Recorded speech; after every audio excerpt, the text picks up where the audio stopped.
Eto mga boss, alam na nga po ng halos karamihan na itong si Alexander Usyk na ngayon ang bagong undisputed champion sa pinakamataas na dibisyon. Matapos nga po nito talunin ang malaking higanting si Tyson Fury by split decision. Kanina lamang umaga ginanap ang kanilang bakbakan sa Riyadh Kingdom of Saudi Arabia. Habang sinasabi naman ng iba ngayon mga boss na ito daw talagang si Alexander Usyk ang pinaka-monster dahil tinalo nga raw nito ang malakas at napakalaking higanting si Tyson Fury. Kaya abangan nga po natin sa daring pound for pound kung mapapalitan niya ba si Naoya Inoue.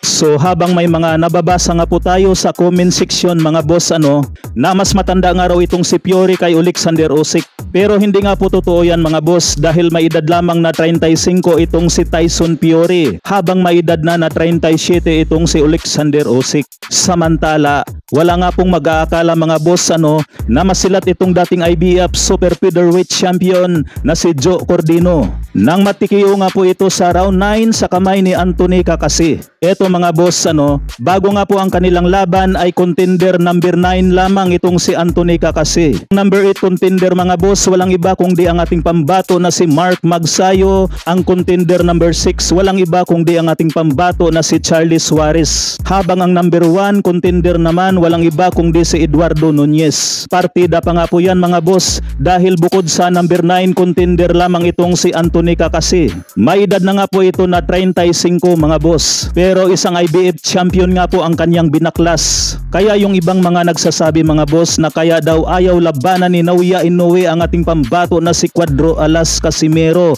dahil hindi nga raw ito contender number 1 o hindi mandatory ay isang napakalaking kalukuhan nga po yan mga boss. Dahil ganito nga po yan mga boss kapag pumasok na kasi ang mga ito sa top 10 rankings mga boss, ibig sabihin nga po niyan ay maari na silang lumaban ng isang championship. Kaya ito nga po mga boss ang nangyari kay IBF Super Featherweight Champion Joe Cordino. Lumaban sa isang contender number 9 na si Anthony Kakasi. Ayan, nasilat pa nga tuloy. Balik naman tayo kay Casimero at Naoya Inoue mga boss. Matatandaan na pareho nga po sila noong title holder sa bantamweight division. Kaya kung talagang gustuhin ng kampo nila noon na maglaban mga boss ay talagang maglalaban sila. Kaso nga po mula sa bantamweight division hanggang sa super bantamweight ay mas marami pa nga pong dahilan itong si Naoya Inoue mga boss kaysa labanan si Cuadro Alas Casimero. Ika nga nila kapag gusto maraming paraan at kapag ayaw maraming dahilan. Sa kabilang banda